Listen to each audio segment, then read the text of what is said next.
Now, Dang it. People making me feel stupid. his first testimony.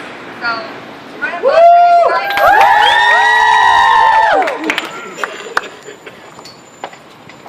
Hi guys, my name is Jesus Alvarez.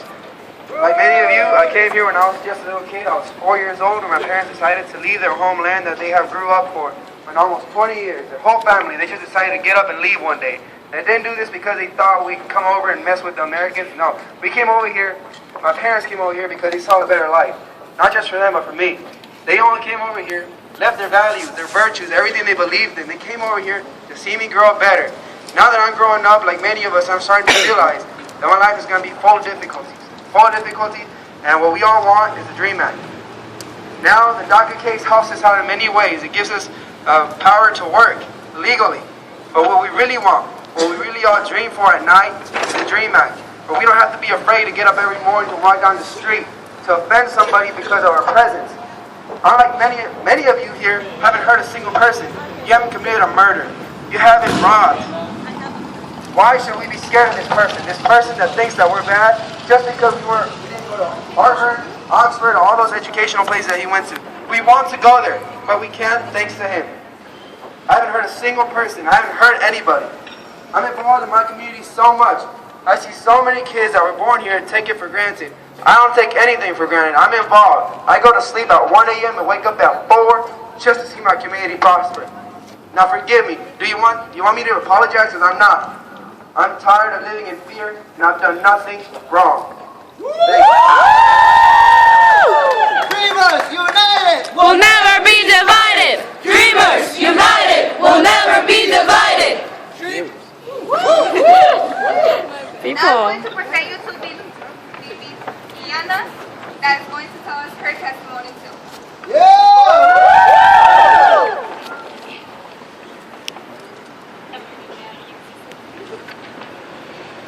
Hello everyone, my name is Viviana Sanchez. I was brought to this country at the age of 11.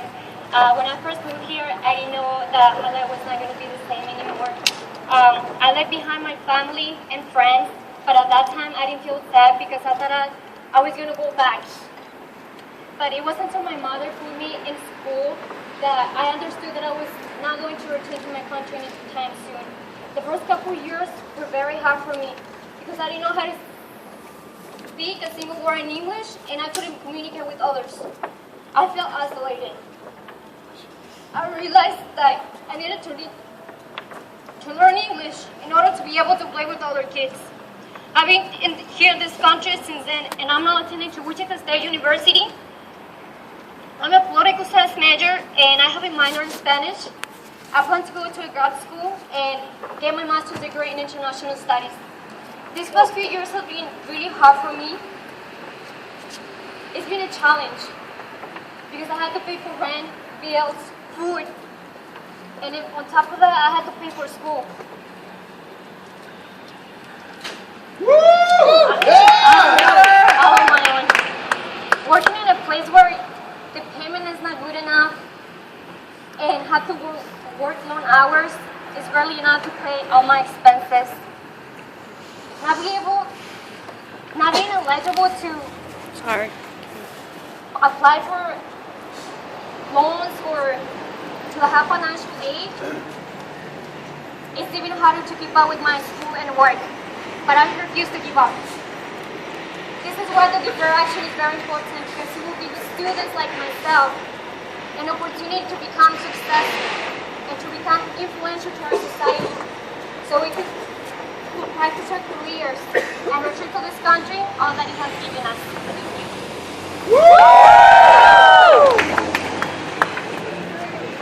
Now I will present you to Anna, who is going to give us her testimony also.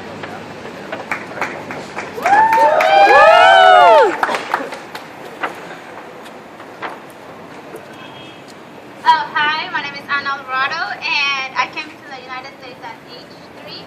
Ever since then, I've been living in Kansas, and the important things in my life is family, equal rights, honesty, and education. Because without education, I don't see my future bright. That's why I'm here, because way before we had deferred action into our lives, it seemed like all our hope was over, not just for me, but many dreamers. But now that we have deferred action, we don't wanna just find a job, but also find a good education and find a bright future for our lives. So deferred action has brought us it's like the key of hope that we have now, and we don't want to take it away from our hands. That's why I'm here to fight for it, and I haven't taken it away from me and many of us dreamers. Ain't no power like the power of the dreamers, cause the power of the dreamers don't stop. Say what? Ain't no power like the power of the dreamers, cause the power of the dreamers never stop. Say what? Ain't no power like the power of the dreamers, cause the power of the dreamers don't stop. Say what?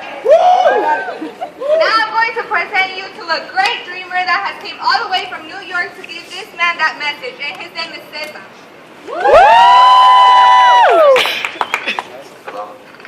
First a check, everybody. Everywhere we go, Everywhere we go, people wanna know people wanna know who we are. who we are. So we tell them, So we tell them, we are the dreamers. we are the The dreamers, mighty, mighty dreamers. mighty, mighty dreamers, Fighting for justice fighting for justice and an education. and an education. Hi everybody, my name is Cesar Vargas and I came all the way from New York City to Kansas, because this is no longer about just Kansas, this is about our community across the country. And fortunately we don't have anti-immigrant laws in New York, so we're coming here to show our support. Not just New York, but Alabama, Georgia, Mississippi, Tennessee, California, Florida. And New York's here to stand beside you, because we are also Kansas. I came to the U.S. when I was 5 years old. I've grown up in New York City. New York City has been my home. I graduated high school, graduated college, and last year graduated law school. And hopefully in a couple of months, I will be the first dreamer in New York State to be a licensed lawyer in the country. This is because we did it together. This is because dreamers fought hard. And this is because dreamers have big dreams, and we accomplish our dreams together.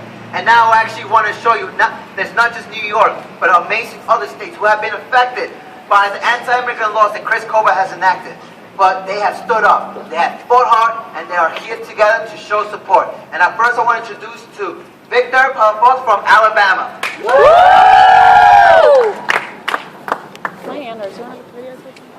You want a videotape? First of all, y'all, like I said, I want to thank y'all for having me here in Kansas. My name is Victor Palafox, and I'm from Birmingham, Alabama.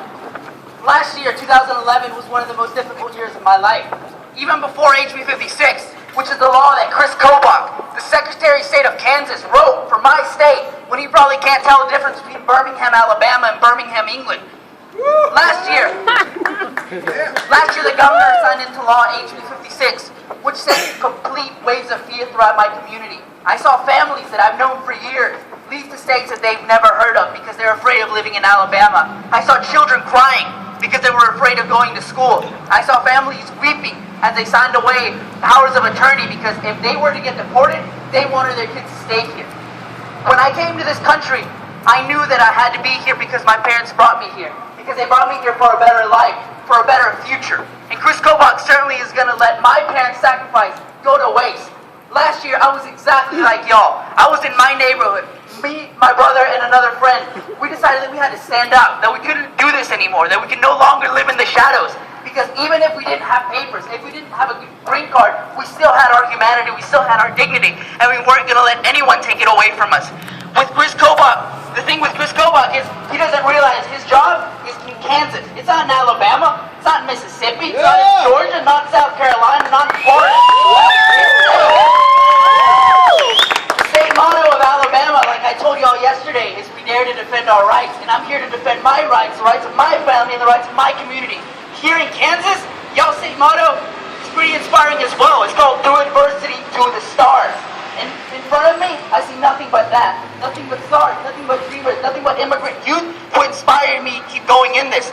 And the message to Kris that we're sending here today is a message that we want to send to the rest of the nation. If you fight against our communities, if you attack our communities, we're going to hold you accountable, and you better be ready to fight back. Thank y'all so much.